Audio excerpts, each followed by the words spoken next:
오늘 슬기로운 라디오 생활 2부는 세계의 음식과 문화를 찾아 떠나는 슬기로운 탐식 생활로 이어갑니다. 치킨과 맥주, 삼겹살과 소주, 또 파전과 막걸리처럼 음식에 마실 거리를 곁들였을 때 맛이 배가 되는 조합들이 있죠.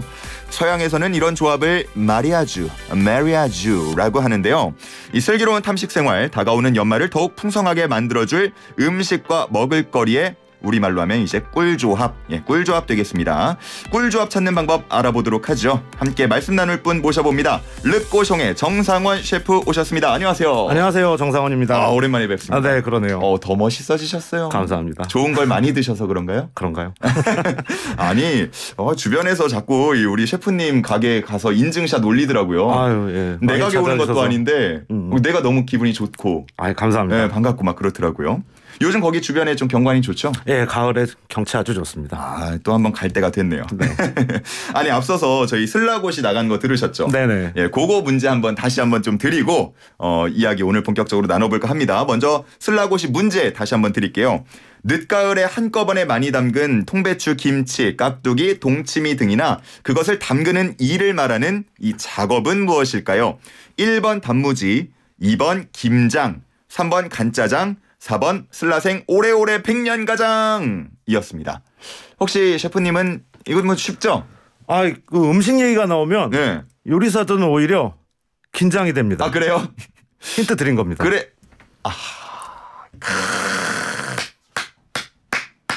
우리 정 셰프님이 방송이 늘었어. 오랜만에 뵀는데 방송이 상당히 센스가 장난 아닌데요. 자, 긴장을 많이 하고 계신 우리 정 셰프님과 아마 힌트 다 알아들으셨을 것 같아요. 그죠? 네. 예. 단문 50원, 장문 100원, 샵 0945로 정답 바로바로 보내주시기 바랍니다. 자, 그러면 이제 오늘 본격적인 이야기 나눠볼 텐데 앞서서 이제 마리아주라는 이야기가 나왔어요. 이게 음식하고 마실거리의 이 조화를 말하는 건가요? 네, 맞습니다. 술을 비롯을 해서 다양한 음료들과 음식의 조합들 얘기하는데요. 이 단팥빵하고 우유. 단팥빵과 우유. 딱 어울리죠. 네. 이 단팥의 소의 들큰한 맛하고 우유의 담백한 맛이 서로의 숨겨졌던 맛들을 찾아내서 끌어올려주는데요. 이런 경우는 음식하고 음료가 둘 다 맛있어지는. 근데 똑같은 우유인데 이 화로회랑 같이 먹으면 화로회랑 아니면은 매콤한 고추 짬뽕에 라떼를 같이 곁들인다면 아마 음식도 망가지고 음료도 망가질 것 같은데요. 이렇게 음식하고 음료를 둘 다 살려주는 것들을 마리아주 조합이라고 얘기합니다. 네. 뭐 딱 규칙처럼 정해진 건 아니니까. 왜냐하면 제 주변에 실제로 그런 식으로 우유를 너무 좋아해서 모든 음식에 우유를 같이 먹는 친구가 있거든요. 취향은 다양하겠죠. 그럼. 이 마리아주라는 게 왠지 단어가 메리지, 약간 결혼에서 비롯된 느낌이에요. 네, 맞아요. 사실은 이게 한국에서도 마리아주라는 말들이 많이 사용이 되는데 약간 콩글리시입니다. 아, 그래요? 프랑스 사람 이 불어인데요. 마리아주, 메리지에서 온. 네, 맞습니다. 근데 프랑스 사람들은 이게 음식하고 와인에 대한 이야기라고 이해를 하지 않아요. 그냥 결혼인 거죠. 한국에서만 통용이 되는데 이게 언어라는 게 사회성을 또 가지고 살아 움직이는 거다 보니까 얼마나 한국 사람들이 맛과 이런 음료와 음식의 맛을 찾으려고 하는지가 또 반영이 된 것 같기도 합니다. 그러면 약간 프랑스 여행 가갖고 좀 유식한 척하려고 음식 딱 시키면서 마리아주 추천 부탁한다 그러면 못 알아듣겠네요. 네, 이해 못할 거예요. 그래요? 이거 진짜 꿀팁인 것 같아요. 뭐 페어링이라든지 이런 것들이 오히려 전달성은 있을 겁니다. 좋습니다. 그러면 그거를 뭐 음식학적이라고 해야 되나요? 건강학적이라고 해야 되나? 뭐 예를 들어 와인에는 스테이크, 레드 와인, 뭐 해산물에는 뭐 화이트 와인 이런 거가 연결되는 이유들이 다 있을 것 같은데요. 사실 프랑스나 유럽 쪽에서는 와인의 종류가 굉장히 다양하고 음식들도 그들의 음식들이 다양하다 보니까 다양한 조합들이 있어요. 꼭 육류 붉은 고기의 레드 와인, 생선의 화이트 와인이 아니라 그래요?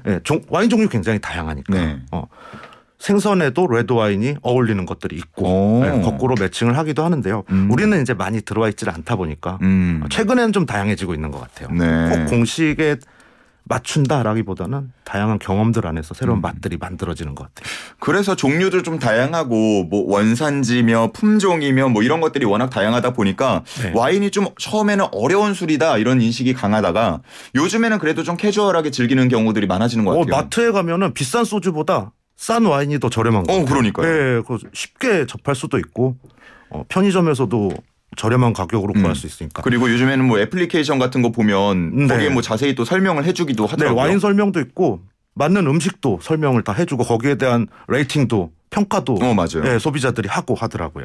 점점 많이 넓어진 것 같아요. 수입도 많이 되고 있고 가격도 저렴해지고. 좋습니다.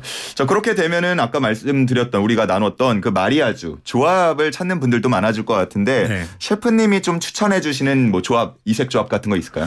이색 조합이라고 한다면은 치즈하고 소주. 치즈하고 소주요? 네, 잘 어울릴 수 있습니다. 그래요? 이게 가능한 게 치즈가 종류가 굉장히 많아요. 우리가 네. 생각하는 쭉쭉 늘어나는 거 말고 딱딱한 치즈들도 있고 네. 짭조름한 치즈들도 있고 하다 보니까 와인에 치즈 굉장히 잘 어울리는 것처럼 각각의 소주마다 치즈의 맛들이 또 어울리는 경우가 있습니다. 그 차미땡 소주 같은 경우 저는 네. 맛에 대한 전문가기도 하니까 밑바닥에 보면 지금은 좀 달라진 것 같은데 F1, F2, 팩토리 1, 팩토리 2가 있어서 이천 공장, 청주 공장이 달라요 맛이. 똑같은 달라요? 차미슬인데. 그래요? 차미땡인데. 예. 진짜. 그래서 저는 이제 비 오는 날은 F2를 선택하고 이렇게까지 마리아주를 맞추기는 하는데요. 좀 넓게 생각을 하면은 요 차미땡 소주 같은 경우는 짭조름한 꼼대 같은 딱딱한 치즈들 잘 어울립니다. 그리고 처음 첫 땡 같은 경우는 에멘탈 이라고 하는 부드러운 우유 맛이 강한 치즈. 그리고 할라땡 소주 같은 요즘 강한 향들 가지고 있잖아요. 이 이탈리아 치즈 중에서 그라나 바다노 향이 강합니다. 짠맛도 세고요. 잘 어울립니다. 야, 소주랑 치즈를 같이 먹어볼 생각은 단 한 번도 해보지 않았는데 오늘 이야기를 이렇게 듣고 나니까 또 설명을 너무 맛깔나게 잘해 주셔가지고 대낮부터 술 생각이 나는 그런 시간입니다. 자, 와인 같은 경우로 다시 좀 잠깐 돌아가 보면 이제 뭐 정말 전 세계에서 만들어지고 소비되는 그 주류 중 하나인데 우리나라에서 뭐 유명한 치맥처럼 각국에서 즐겨 먹는 와인하고 음식 조합 뭐 이런 것 중에 소개해 주실 만한 게 있을까요? 대표적으로 와인 하면 또 프랑스 중에서도 부르고뉴라고 하는 것이 버건디 영어로 하면은 와인 굉장히 유명한데 이쪽에서 와인이 유명한 게 피노누아라는 한 가지 포도만 가지고 와인을 만들어요. 근데 거기에서 꽃향기도 나고 허브 향도 나고 뭐 소금 맛도 나고 후추 맛도 나고 가죽 맛도 나고 얘기를 하는데 이렇게 되는 게 그곳의 땅이 프랑스에서는 테루아라고 와인 용어로는 땅이 와인을 생산하기에 굉장히 적합해요. 그래서 유네스코에도 등재가 될 만큼 와인에 적합한 걸로 이 석회질 토양이 다양한 향들을 만들어냅니다. 거기에서 나오는 미네랄들이. 이 석회질 토양이 달팽이 프랑스 하면 또 달팽이 요리인데 달팽이 쉘이 껍데기가 석회질 성분이잖아요. 이 부르고뉴가 우리로 하면은 뭐 안동 고등어, 강고등어 이렇게 전주 비빔밥 하는 것처럼 프랑스 사람들은 부르고뉴 하면 이 달팽이 에스카르고를 딱 떠오르는데 요 두 가지 와인과 부르고뉴 와인과 부르고뉴 달팽이 요리가 정말 잘 어울립니다. 야, 갑자기 그 이야기를 듣는 순간 이 지금 배경이 상암동이 아니고 어디 외국 그 거리. 네, 샹송이 좀 흘러나와야 될 것 같은데. 약간 그런 분위기로 바뀌는 듯한 그런 기분이 듭니다. 자, 이야기 중간에 요 얘기는 좀 하나 드리고 가고 싶네요. 6587님께서 셰프님 기다렸어요라고 하시면서 지난번에 슬라생에서 르꼬숑 식사권 행운 주셔서 다녀온 후기를 남겼었는데 최하나가 소개를 안 해줬었대요. 하지만 제가 소개를 해드리겠습니다. 정말 소중한 추억 만들었다고 하시면서 고급진 음식과 서비스, 분위기 모든 것이 완벽했습니다. 감사합니다. 택배 기사인데 혹시나 기억해 주시는지 모르겠어요. 기억합니다. 그래요? 네, 저도 굉장히 소중한 기억으로 머릿속에 남아 있습니다. 감사합니다. 우리 청취자분들께도 이런 좋은 선물들 많이 또 해드리는 시간 갖도록 하겠습니다. 자, 그러면 우리 와인이 이제 약간 캐주얼화되고 좀 많이 보편화됐다라고 말씀을 드리다 보니까 한식하고 곁들여 먹는 경우도 많아요. 근데 반대로 그렇다면 우리 술, 뭐 소주라던가 막걸리라던가 이런 거랑 어울리는 서양 음식 조합도 있을까요? 막걸리가 요즘에 굉장히 다양해지고 있어요. 사케나 와인 같은 경우는 종류도 다양하다 보니까 고급도 있고 또 저렴한 것도 있고 한데 우리는 술이 좀 다양하지가 않았던 것 같아요. 근데 최근에 들어서 다양한 전통주들, 막걸리들이 만들어지고 있는데 이 막걸리의 탄산하고 부드러운 향미들이 스테이크 요리랑 굉장히 잘 어울립니다. 그래요? 그래서 고급 레스토랑에서도 최근에는 막걸리하고 스테이크를 이 페어링, 마리아주를 만들어서 판매를 하는 경우도 많아졌어요. 의외로 잘 어울립니다. 셰프님도 혹시 그렇게 이렇게 하신 적이 있나요? 네네, 경우에 따라서 하고 있습니다. 진짜요? 이 조합도 또 처음 듣는데 또 궁금해집니다. 그리고 이제 와인 얘기 자꾸 와인 얘기하게 되는데 이 유럽에서 지역을 나누는 기준 중에 하나가 술이라는 얘기를 들었어요. 네. 어떻게 해서 좀 특징들을 나눕니까? 우리는 학교에서 배울 때 중고등학교 때 유럽을 나누면은 지정학적으로 그렇죠. 동유럽, 서유럽, 그렇죠. 남유럽, 북유럽 이렇게 나누는데 이 사람들은 물론 그렇게 나눌 수도 있지만 다양한 방법으로 나눕니다. 그 종교를 통해서 나누기도 하고요. 뭐 등등이 있는데 음식을 가지고 하는 것들이 저는 굉장히 이채롭더라고요. 그래서 북쪽 그 위도에 따라서 재료들이 다르니까 조리법을 따진다면은 유럽을 절반으로 나눠서 북쪽은 버터 유럽, 남쪽은 올리브 유럽이라고 불러요. 남쪽에서는 이제 올리브 그리스라든지 이탈리아 쪽 스페인 그리고 독일이나 프랑스 북부 영국 같은 경우는 똑같은 스테이크를 굽더라도 버터를 사용하고 밑에 쪽에서는 올리브를 사용하고 맛이 달라집니다. 재료 쪽에서는 이제 북부 쪽을 감자 유럽이라고 우리 강원도처럼 감자가 잘 나니까 밑에는 토마토 유럽이라고 불러요. 그래서 소스나 가니쉬를 사용을 할 때도 곁들임 재료들도 감자, 토마토가 갈려서 북쪽, 남쪽. 와인 유럽은 이제 이탈리아나 프랑스 남부, 스페인 쪽. 우리가 보통 알고 있는 남부 유럽이나 서유럽 쪽이고요. 동유럽은 아무래도 보드카 유럽이라고 부릅니다. 그리고 영국과 벨기에, 네덜란드 쪽은 맥주 유럽. 그래서 독주가 나오더라도 증류주는 이제 맥주 유럽 쪽에서는 위스키 그리고 포도를 재배하는 쪽에서는 브랜디, 꼬냑 같은 것들이 등장을 하죠. 요즘에 이제 하늘길이 조금씩 열리다 보니까 내년 뭐 여름 이후에 뭐 예약하시는 분들이 꽤 많더라고요. 제 주변에 보면. 근데 보통 이제 뭐 인접 국가라던가 이렇게 해갖고 계획을 세우는데 방금 말씀해주신 이런 기준으로 한번 돌고 싶다는 생각도 들어요. 네. 먹는 거 좋아하시는 분들은 루트를 짤 수도 있어요. 그러면 다양한 이 매력의 유럽을 또 느낄 수 있잖아요. 맞습니다. 빨리 나가고 싶네요. 저도요. 아니 국내에서도 세계 여러 나라의 음식과 술 많이 들어와 있는데 국경을 초월한 음식과 마실거리 조합 뭐 있을까요? 조금 그 작은 지역 쪽으로 한번 들어가서 얘기를 하나 드려보려고 하는데요. 이제 겨울 되면 방어회, 대방어. 그쵸. 부위가 굉장히 다양합니다. 아까 말씀드렸던 프랑스 부르고뉴 다양한 향들의 와인들이 있다 그랬는데 작은 마을마다 맛들이 조금씩 달라요. 같은 피노누아라는 포도를 가지고 만들었는데 향과 맛이 다릅니다. 조금씩. 방어도 같은 방어인데 부위마다 맛이 달라요. 그래요?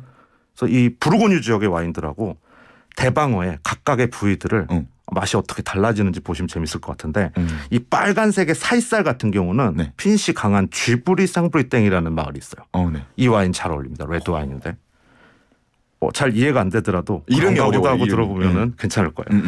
좀 기름진 배꼽살 부분 이렇게 무늬가 마블링이 있는 배꼽살 부분은 후추향이 강하고 부드러운 느낌의 디생조르지라는 와인이 있습니다. 잘 어울립니다.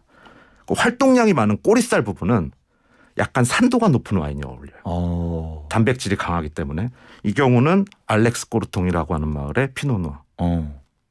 그리고 이제 제일 비싼 부위가 연하면서 입에서 녹는 보통 가마살인지 일본어긴 한데 요 부분이 목살 부분은 몽라쉐라고 하는 샤샤니 몽라쉐 화이트 와인인데 정말 잘 어울립니다. 요거는 다시 듣게 해가지고 제가 기록을 좀 해놔야 될 것 같아요. 네, 한번 도전해 보세요. 이 대방어 같은 경우는 여럿이서 먹어야 되니까 와인도 하나씩 각출해서 이렇게 즐겨보면은 맞나 안 맞나 판단해보는 것 자체가 재밌으니까. 그러네요. 여러 명이 모여서 한 병씩 딱 그 특정 맞게 가져오고 그래갖고 이렇게 딱 맞게 먹어보면 너무 좋을 것 같다는 생각이 드는데요. 아니 유럽 갔다가 이번엔 또 방어 먹었다가 오늘 진짜 큰일 났다. 아니 요즘에 이제 단계적 일상 회복 좀 되면서 방어 딱 10명이서 먹기 좋습니다. 막 이제 막 드시잖아요, 많이들. 그리고 그 뭐 보통 이제 회식하면 뭐 방어 요즘에 많이 드시지만 그래도 역시 대표 회식 메뉴는 삼겹살, 뭐 고기일 것 같은데 이런 분들 소주랑 보통 많이 드시거든요. 이 외에 좀 마실거리 또 어울리는 게 없을까요? 뭐 팁 같은 거 좀 주신다면요. 기억을 못 하시겠지만 꽁드리유라는 와인을 추천드립니다. 삼겹살에. 이 꽁드리유가 꽁드는 돌아간다라는 뜻이고 리유는 강이란 뜻이에요. 그래서 우리말에서는 하회마을 같은 경우가 강화자에 돌회자잖아요. 비슷한 지형인데 안동 쪽이잖아요. 안동 소주 유명하죠. 지형이 비슷하니까 이쪽의 와인들이 굉장히 강하면서 삼겹살을 커버할 수 있을 만큼의 파워를 가진 화이트 와인이 나옵니다. 화이트 와인이? 이 부분을 추천을 드리는데 뭐 이름도 처음 들어보는 거고 사실 맞는 말인데요. 아나운서님 핑크색 몇 가지세요? 알고 계시는 핑크색? 블랙핑크 한 가지인가요? 핑크는 좀 잘 모르는데. 네, 저 같은 경우는 그래도 핑크색 하면 되게 다양하게 뭐 리빙 코랄 핑크도 있고요. 음식을 하고 또 그런 부분들을 하다 보니까 다양한 핑크색들을 사용을 하게 되는데 네. 이 다양함을 가지게 되면은 자기의 취향이 좀 더 강해지는 부분도 생기는 것 같아요. 많은 것들을 알다 보니까 거기에서 좁혀갈 수 좀 있는 더 세분화되고 마찬가지로 와인 같은 경우도 다양한 종류들을 알게 되면은 나한테 잘 맞는 딱 맞는 또 그 음식과 잘 맞는 와인들을 찾을 수 있게 되는 것 같아요. 그래서 이 와인이 정답이다라는 생각보다는 다양하게 즐기다가 내가 원하는 걸 찾을 수 있겠구나. 편하게 다가가면 좋지 않을까 싶습니다. 네. 이렇게 대낮부터 우리가 술 얘기를 하니까 또 많은 분들께서 네. 관련한 문자도 보내주고 계신데요. 1010님께서는 오늘 아내 생일인데 와인 하나 준비해야 될 것 같아요. 근데 매번 와인은 실패해서 이번에는 좀 성공을 하고 싶다고 네. 말씀을 하십니다. 드라이한 거 말고 스위트한 와인 추천해 주세요라고 말씀을 하시네요.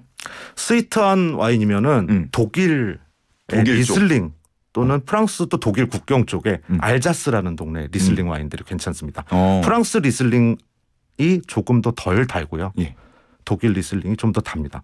그리고 마트에서 이제 그 소믈리에들이나 판매하시는 분한테 여쭤보면은 당도에 대해서 좀 설명을 해주실 거예요. 그리고 달콤한 와인들은 병이 길어요. 길쭉하게 생겼습니다. 그러면 길쭉하게 생긴 거를 손에 쏙 들어오는 잡으시면 됩니다. 오, 그렇게 구분하는 방법도 있군요. 7804님께서는 흔히 김치에는 보쌈이라고 하는데 갓 담근 겨울 김치에 수육, 마리아주는 뭐가 좋을까요? 라고 물어보시네요. 알밤 막걸리 괜찮을 수 있을 것 같아요. 딱이다. 네, 알싸한 맛 톡톡 터지면서 약간 그냥 이름만 듣는 순간 뭔지 알겠어요. 네. 다른 뭐 진짜 설명이 필요 없을 정도로 알밤 막걸리 하는데 그냥 느낌 딱 오는데요. 우리 7804님은 알밤 막걸리 오늘 준비하시면 될 것 같습니다. 네. 자, 그리고 요즘에 그 한창 코로나가 심하고 이러다 보니까 나는 그냥 혼자 마실래, 집에서 혼자 혼술할래 이런 분들 많거든요. 트렌드죠. 예. 혼술족을 위한 좀 조합 있을까요? 혼술족을 위해서 팁을 하나 드리면 화이트 와인을 선택하면 좋습니다. 왜요? 이 한 병이 좀 많아요. 혼자 먹기에. 그쵸. 와인이 750 뭐 하프 바틀도 있긴 하지만 잘 찾기 힘들고. 맞아요. 그럼 좀 남기 마련인데 레드 와인이 남으면 사용하기가 힘들어요. 맛이 변하잖아요. 네. 근데 화이트 와인 같은 경우는 요리술로 며칠 지나도 파스타 같은 서양 음식에 물 대신에 육수 없으니까 스탁 없으니까 넣으면 향이 좋아지거든요. 꼭 그런 거 아니더라도 생선을 굽는다든지 이런 거 있을 때 약간 산도가 올라가더라도 와인 식초처럼 음식에다 넣으면은 잡향은 날려주고 더 깊은 풍미는 만들어줍니다. 그래서 레드 와인은 버려야 되는데 뭐 사용할 수도 있지만 사용할 수 있는 방법들이 많지가 않거든요. 근데 화이트 와인은 한식에서나 양식에서나 나중에 못 먹는 와인들 사용할 수 있어서 혼술이라면 저는 화이트 와인 추천드립니다. 마시기도 편하고요. 맞아요, 진짜. 아니 정말 그럼에도 불구하고 나는 레드파야 하시는 분들 먹다가 남으면 그래도 좀 맛이 안 변하게 좀 보관하는 방법이 있을까요? 그 와인을 보관하는 다양한 기구들이 있는데 요즘에 비싸지 않더라고요. 진공으로 만들어주는 도구들도 있고 꽉 막아주는 도구들도 있고 한데요. 아무래도 공기를 차단하는 게 제일 중요하긴 한데 그래도 시간이 지나면은 뭐 방법이 없죠. 그래요? 맛있게 다 드시는 게 제일 좋은 방법이긴 합니다. 어떻게 그냥 차라리 친구나 애인을 불러서 맛있게 먹는 게 좋을 것 같습니다. 자, 이렇게 참 여러 조합을 소개를 받고 얘기를 나눠보고 있는데 뭔가 그 낯선 조합에 도전하고 싶은 욕구도 생기거든요. 근데 이럴 때 그래도 최소한의 좀 기본 공식이라도 알고 도전을 하면 좋겠다 싶거든요. 뭐 그런 뭐 기본 공식, 음식의 공식 이런 게 있을까요? 뭐 공식이라고 하는 것들은 경험 속에서 아마 레시피도 마찬가지고 다양한 경험 속에서 이루어지는 것들일 텐데요. 이 대부분 실패를 하는 경우가 정확하게 맞추지 못했다라는 것보다는 자기 마음을 좀 무책임하게 방치를 한 데서 발생을 하는 것 같아요. 내가 오늘 딱 맞춰서 먹고 싶다. 그런 기분이다라고 한다면은 뭐 주변의 전문가들이든지 소믈리에들한테 추천을 받는 거고 나는 오늘 좀 도전을 해보고 싶다. 다양성을 넓히고 싶다라고 한다면은 과감하게 도전을 해서 거기에 대한 책임만 지면 되니까. 그러니까 내가 오늘 어떤 기분인지 이 와인과 음식을 먹으면서 어디까지 즐길 것인지를 생각하면은 실패할 이유가 없겠죠. 마음가짐에 달린 거네요. 네, 그런 것 같아요. 그리고 좀 꿀팁을 약간 드린다면은 레스토랑에서 와인을 선택할 때는 소믈리에들 있잖아요. 물어보는 게 제일 좋아요. 그 역시 식당에 어떤 음식을 먹을 때 제일 잘 어울리는 몇 가지의 방법들을 가지고 있어요. 그래서 한국에서 좀 잘못된 프랑스는 잘 안 그러는데 와인을 가지고 물론 이제 가지고 있는 와인을 즐길 수도 있긴 하겠지만 주로 가지고 다시는 분들이 있는데 맛없게 네. 먹는 방법이죠. 그래요? 거기에서 잘 가지고 있는 마리아주 맞춰가지고 먹어보면은 그 음식도 맛이 새로워지고 와인도 더 맛있게 즐길 수 있는 레스토랑에서는 전문가에게 추천을 받아라. 꿀팁 두 번째. 네, 두 번째는 마트에서 살 때는 네. 글자들 모르잖아요. 어려워요. 이거 막 불어 읽을 수도 없어요. 암호죠. 본 거는 같은데 이게 어떻게 구분 짓는지 모르겠고. 암호를 포기하고 이미지를 보세요. 라벨이 갖고 있는 병이 갖고 있는 이미지가 있잖아요. 네. 꽃이 그려져 있고 부드러운 느낌이라면은 아마 그 와인은 그런 느낌을 가지고 있어요. 안에 들어있는 게. 이 와인 만드는 사람들이 전혀 다른 라벨을 붙여놓을 리가 없거든요. 예. 클래식한 느낌을 가지고 있는 와인이다. 글자도 막 흘림체로 되어 있고. 그럼 아마 그 안에 그런 맛이 들어있을 거예요. 캐주얼한 빨간색이다 그러면은 그런 뭐 붉은 향의 것들을 가지고 있을 거고요. 네. 어렵게 글자들을 해독하려고 하지 말고 이미지를 보고 내가 이런 게 오늘 맞을 것 같다라고. 한국에 들어와 있는 와인들 다 좋은 와인들입니다. 여기까지 왔는데 그중에서 이미지를 보고 선택을 하면은 그 기분하고 잘 맞출 수 있을 거예요. 그래요? 제가 요거 얘기를 들으니까 딱 생각나는 와인이 하나 있어요. 이 강아지가 그려져 있는데 네. 몸통이 굉장히 길게 닥스훈트처럼 그려져 있는 네. 레드 와인을 한번 선택한 적이 있었거든요. 그거 어떤 맛이죠? 그 와인은 롱그독이라는 네, 와인인데요. 네. 랑그독이라고 하는 프랑스 지역이 있어요. 와인으로 또 유명한. 그래서 그 이름을 위트 있게 풀어낸 건데 이쪽 와인들은 좀 비싼 와인이라기보다는 캐주얼한 와인들을 많이 만듭니다. 네. 라벨도 보시면 굉장히 캐주얼한 강아지가 이렇게 귀엽게 허리가 긴 강아지가 그려져 있는데 맞아요. 그렇다면은 그 와인은 안에 들어있는 내용물이 너무 어렵지 않고 편하게 즐길 수 있는 와인일 가능성이 굉장히 높죠. 이것도 완전 꿀팁이네요. 아마 그런 느낌이었을 거예요. 좋습니다.